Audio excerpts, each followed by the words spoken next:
But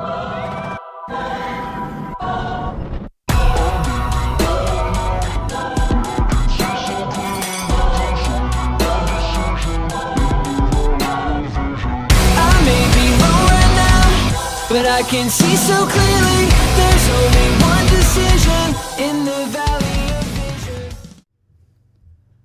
What's up, and welcome back to Global Coasters.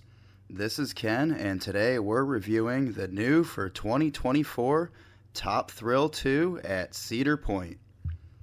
Set to open May 4th to the general public, I was fortunate to get 2 rides yesterday for the pass holder preview.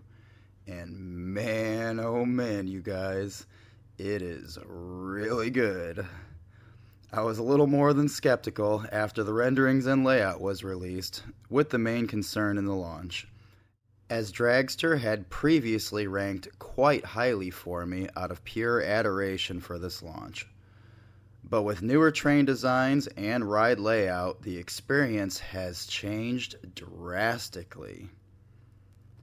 Snaking your way out of the station, the anticipation builds as you head towards the launch.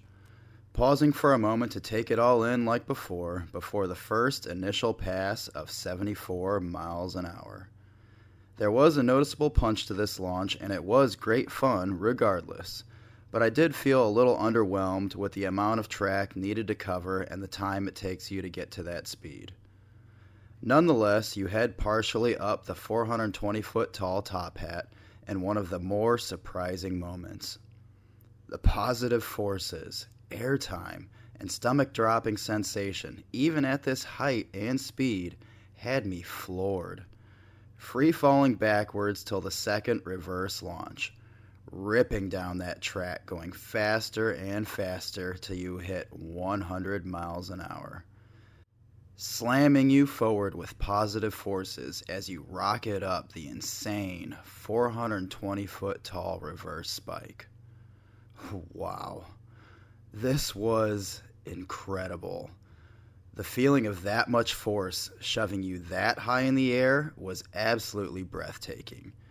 Holy cow. I mean, in what seems like an eternity, before flying back down into the awesome head choppers as you hit another one of the many surprises, the final 120 mile per hour launch. As previously mentioned, this was a concern going in, and guess what? It's just as good, if not better. Managing to still recreate the previously adored sensation, with the wind smashing you in the face as you're met with substantial amounts of positive forces. Climbing back up the 420-foot tall top hat with such aggression and force, violently whipping your body laterally halfway up, reminding you that this is a whole new experience.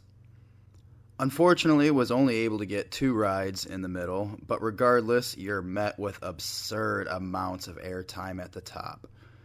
Barely a moment to take it all in, as the top hat now acts as an airtime hill and world's best drop all in one, dosing you with some of the strongest airtime I've ever experienced before maniacally slamming your body sideways simultaneously all the way down the twisting 420-foot tall vertical drop. You'll be left mercilessly hanging on for dear life as you're met with seemingly even stronger positives before flying to the brakes. So let's talk about the good. Pretty much all of it. They were able to take something that was broken and make it world class that is miles better. With the new train design and seemingly faster pace, each element just hits with more force and feels like it should. Dragster's initial launch was the main concern, and they were able to replicate that feeling without taking anything away and amplifying what was already great, while simultaneously adding a whole new experience that can't be replicated anywhere. It's crazy to think that I'm saying this, but Top Thrill 2 genuinely felt unique. From any other ride that I've experienced, and vastly different from the aforementioned Dragster. Now onto a couple negatives, though. There was a noticeable shuffle of the train, primarily on the second and third launches, but nothing that was uncomfortable or took away from the ride experience. And lastly, the train designs. While optimally freeing and open, due to the aggressive nature and violent laterals, I did smash my ribs on the hard plastic sides of the seat each time from just how hard you're thrown, which could be mitigated down the road with some sort of padding of some sort, just on the sides, but a little reminder if you prefer to keep your hands up on the ride like me.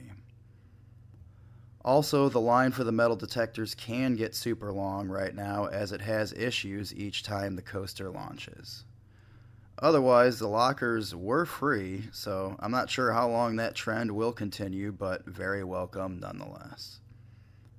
All in all, a home run for the park in my opinion, and I am greatly looking forward to more rides and chatting all with you about it very soon. Be sure to let me know in the comments what you think, and I'll see you all out there opening weekend. Much love, and hang loose, my friends.